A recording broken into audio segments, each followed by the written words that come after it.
News India 27 नव्या पिढीचं नवं माध्यम।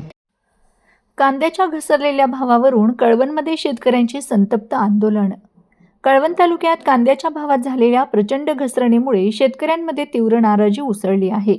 याच पार्श्वभूमीवर शुक्रवारी दिनांक 12 रोजी संतप्त शेतकऱ्यांनी थेट बाजार समितीच्या आवारातून कांद्याचे ट्रॅक्टर कोल्हापूर फाटा येथील प्रशासकीय कार्यालयात आणत शासनाचा निषेध व्यक्त केला। प्रशासकीय कार्यालय आवारातच कांद्याचा लिलाव करण्याची ठाम मागणी शेतकऱ्यांनी केली। जोपर्यंत आमच्याकडील कांदा विकला जात नाही तोपर्यंत नाफेडला बाजारात कांदा विक्रीची परवानगी देऊ नये अशी जोरदार भूमिका शेतकऱ्यांनी यावेळी घेतली। या आंदोलनामुळे महसूल प्रशासन आणि बाजार समिती प्रशासन मोठ्या पेचात अडकलेत। त्यातच सहाय्यक जिल्हाधिकारी आणि तहसीलदार हे मीटिंगसाठी बाहेरगावी असल्याने कनिष्ठ अधिकाऱ्यांना निर्णय घेण्यासाठी तब्बल 5 तास लागले। शेवटी महसूल प्रशासन, बाजार समितीचे सचिव रवींद्र हिरे आणि व्यापारी यांच्यात झालेल्या चर्चेनंतर शेतकऱ्यांच्या मागणीनुसार प्रशासकीय कार्यालयाच्या आवारातच कांद्याचा लिलाव सुरू करण्यात आला।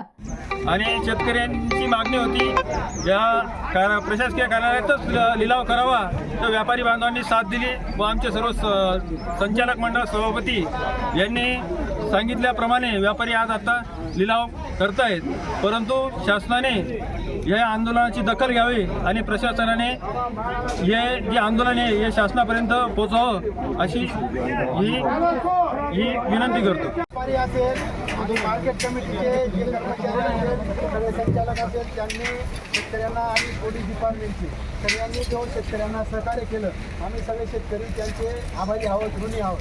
आणि हे जे आंदोलन आम्ही काय कुठं शासनाला आमच्या भावना कळवण्यासाठी केलं, कुठल्या प्रशासनाच्या म्हणजे जे आडमुठी धोरण आमचं नव्हतं। आणि व्यापारी बांधवांना सगळ्यांना विनंती करतो आता मार्केट चालू करावं आणि त्यांनी सुद्धा आम्हाला सहकार्य केलं शेतकऱ्यांच्या वतीने। आभार। प्रतिनिधी धनंजय बोरसे, कळवण, नाशिक।